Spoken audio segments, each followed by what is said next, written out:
Ma che je Štanjel že v drugi regiji. Allora pridem več kasno. Jaz sem se odpravil proti Krasu. Tema današnjega videa je varnost na kolesu.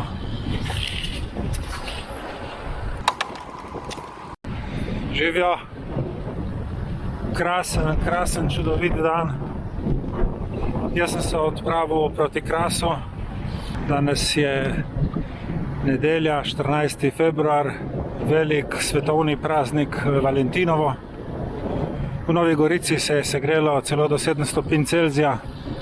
Krasno vreme, ki ga moram izkoristiti za en kolesarski krog. Za začetek bi se rad najprej zahvalil vsem, ki ste se odzvali na moj prejšnji video, kjer sem vas prosil za par komentarjev in nekako stična točka oziroma končna ugotovitev je ta, naj ostane tako, ko je, naj ne spreminjam ničesar. Tako da, se strinjam, gremo po taki poti naprej. Dobil sem res precej lepih komentarjev, spodbude, zahvale. Med komentarji so se pojavile tudi ideje za bodoče teme, ki jih bom z veseljem izkoristil.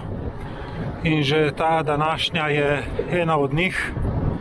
Se pravi, varnost na kolesu bi jaz nekako razdelil v 3 sklope, ki jih bom poskusil enakovredno opisati v tem videu.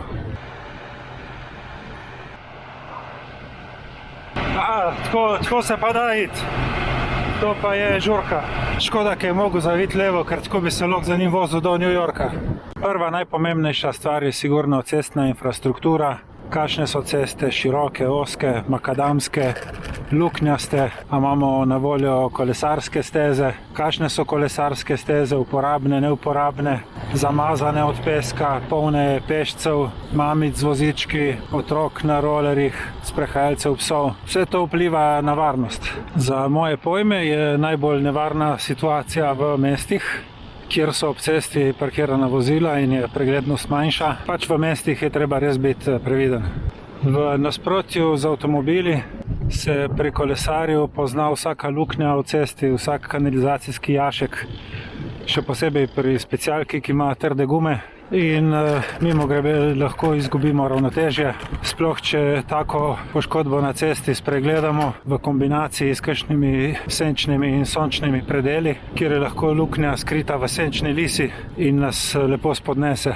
Vožnja s specialko po makadamu ni nemogoča, je pa sila počasna, neudobna in tudi nevarna. Tanke in trde gume ne nudijo nobenega oprijema, za mimoidoče je pa lahko zelo nevarno, ker včasih izpod gume zelo rado spodnese kakšen kamen, ki ga potem z vso silo odnese kar nekaj metrov proč.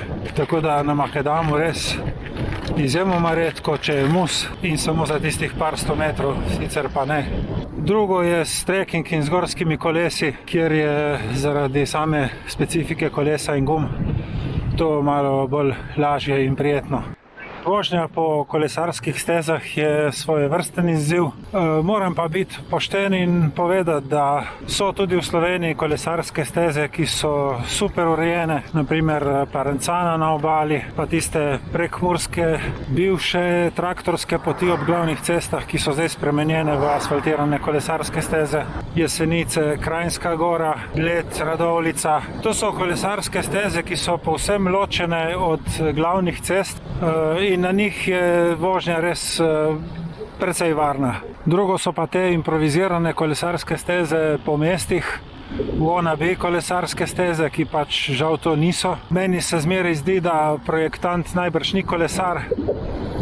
Razne grbine, uvozi, dovozi, robniki, kanalizacijski jaški.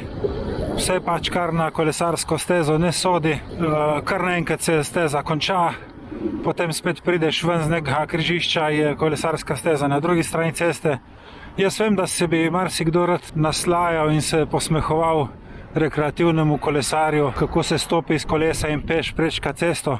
To se lepo sliši na papirju, v realnosti pa to tako ni. Na kolesu je fizika povsem drugačna, ustavljanje in speljevanje ni tako enostavno, kot z avtom. Imamo lahko spočitega ali pa utrujenega kolesarja, nikoli ne vemo, koliko kilometrov ima za sabo. Tako da ja, z mestnim kolesom do trgovine in nazaj še specialko, pa po mestnih kolesarskih stezah praktično ni šans.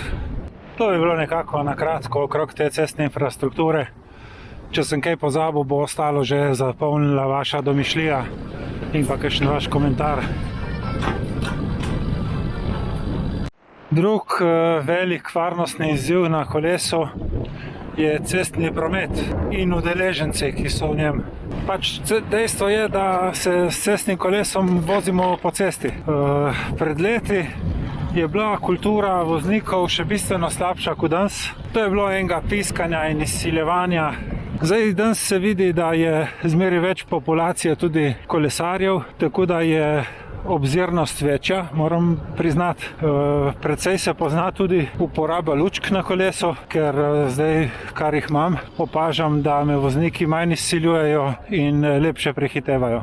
Ampak vseeno, tam, kjer je dosti prometa in predvsem, kjer je nasprotni promet, avtomobili od zadaj zelo težko počakajo. Rajši prehitevajo na tesno in se potem jezijo. Tako, ko se voznik jezi, kaj delam jaz tam gužvo na cesti, se bi jaz lahko jezil, kaj dela on na regionalni cesti. Zakaj ni šel na avtocesto? Ta jeza je povsem odveč, ker jaz ne vem, kakšne cilje ima, kakšno pot, s kakšnim namenom se on zdaj pelje po regionalki. Tako, ko on ne ve, s kakšnim ciljem in s kakšnim namenom sem jaz tisti trenutek se znajdu tam. Zato malo več obzirnosti, malo manj primitivizma in bi bilo zelo enostavno za vse.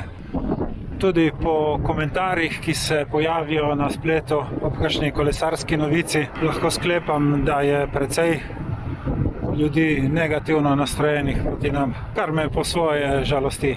Mislim, da se moramo vsi zavedati, da je bil kolesar prej na cestah kot avto. Avtomobili so potem kolesarje izrinili pred dobrimi 130 leti. Zdaj so pa vsa pravila in vsa infrastruktura prilagojeni njim. Pri vožnji po mestih bodite posebej pozorni na mirujoči promet. Voznik vam lahko odpre vrata tik pred nosom, lahko vam otrok skoči na cesto, avto lahko nenadoma zapelje na cesto. Marsikdo se ne zaveda, da kolesar na specialki z lahkoto naredi med 9 in 10 metrov v eni sekundi. To govorimo, če se pelje med 27 in 36 na uro. Še posebej mi je zanimiv en fenomen, ki sem ga opazil predvsem v naseljih. Ogromnokrat se mi je že zgodilo, da me je v naselju prehitel voznik avtomobila, ki je v istem trenutku pozabil name. V tistem trenutku, ko me je prehitel, jaz za njega nisem več obstajal. Avto čez 10 metrov da smerokaz in se ustavi ob desnem robu ceste, kot da me ni. Jaz pa za njim s 25 na uro. Po par takih primerih sem nekako zaključil, da je to res verjetno nek hrošč v človeških možganih, ker vozniki tega sigurno ne delajo nalašč. Ko je nizko sonce, se pa lahko mimogrede zgodi tudi, da vas bo kakšen voznik spregledal, če ga bo sonce zaslepilo. Pri vožnji po kolesarskih stezah pa res največja pozornost na pešce, tekače. Danes imajo ljudje vse sorte v ušesih, nekateri vato, drugi slušalke in mogoče nas ne slišijo. Pač tam so šibkejši udeleženci oni in z vso previdnostjo je treba iti mimo njih.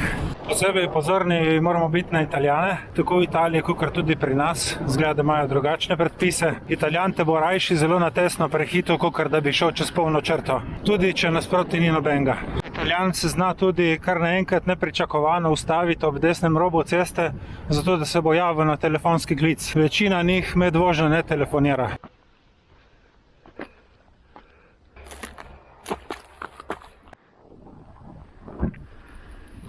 Je še kar razmrznen. Za vse tiste, ki se sprašujete, kje po krasu se jaz danes vozim, bom na predlog enega od komentatorjev v opis videa dal tudi link do tega kroga. Vse moje ture so javno objavljene na Map My Ride, kjer si jih lahko potem izvozite v GPX ali pa KML. Nekaj komentatorjev me je tudi že vprašalo, če sem na Stravi. Kje? Na travi. Ne vem niti kje je to, niti kako se tja pride. Sem se zapeljal do Mirna, potem gor na Kras, do spomenika Cirje, naprej do Voščice, Temnice, preko Škrbine v Komen, potem do Štanjela. Pa kaj je Štanjel že v drugi regiji. Ali ora pridem več kesno. Mimo Štanjela sem se pa potem spustil dol čez Kobdil v dolino Brnice in čez Brnik nazaj v Novo Gorico. Kot rečeno, link bo v opisu videa. Potem ostane še tretja stvar in to je pa naša lastna spretnost, izkušenost oziroma nerodnost. Pač tudi na kolesu potrebujemo nekaj izkušenj, ki si jih seveda naberemo skozi leta, ampak čisto enostavno se lahko vsak kolesar vpraša, se znam peljati z eno roko, samo z levo, samo z desno, ali lahko pijem vodo iz bidona med vožnjo ali se moram ustaviti, se znate peljati brez rok, si lahko med vožnjo odvijete eno tabelo in jo pojeste, ali se morate ustaviti. Kako spretno se izognemo oviri, lahko vidite, da se na cesti pojavi kar naenkrat ustavljen avto, podrto kamenje, veje. To so te vidiki, ki nekako tudi vplivajo na našo varnost.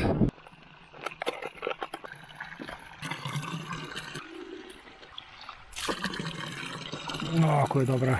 Pač, če smo narodni, je naša varnost na cesti toliko bolj vprašljiva. Z leti izkušnje samo pridobivamo, poznamo dosti več pasti na cesti, vemo, kakšne so naše sposobnosti in reakcije. Smo videli, kako sem se novembra razsul na enem vlažnem ovinku, ali pa kako sem v Doblerju povozil vejo na sred ceste, ki sem jo spregledal. Vožnja danes je potekala precej varno. Nič kaj nisem bil naroden, pa poleg tega je nedelja in na Krasu ni bilo dosti prometa. Tako, tu bi bili nekako 3 vidiki varnosti na kolesu v cestnem prometu. Želim vam čim več varno prevoženih kilometrov. Ostalo pa že veste, če imate kakšne pripombe, vprašanja, ideje, predloge, od spodaj so komentarji, pa napišite.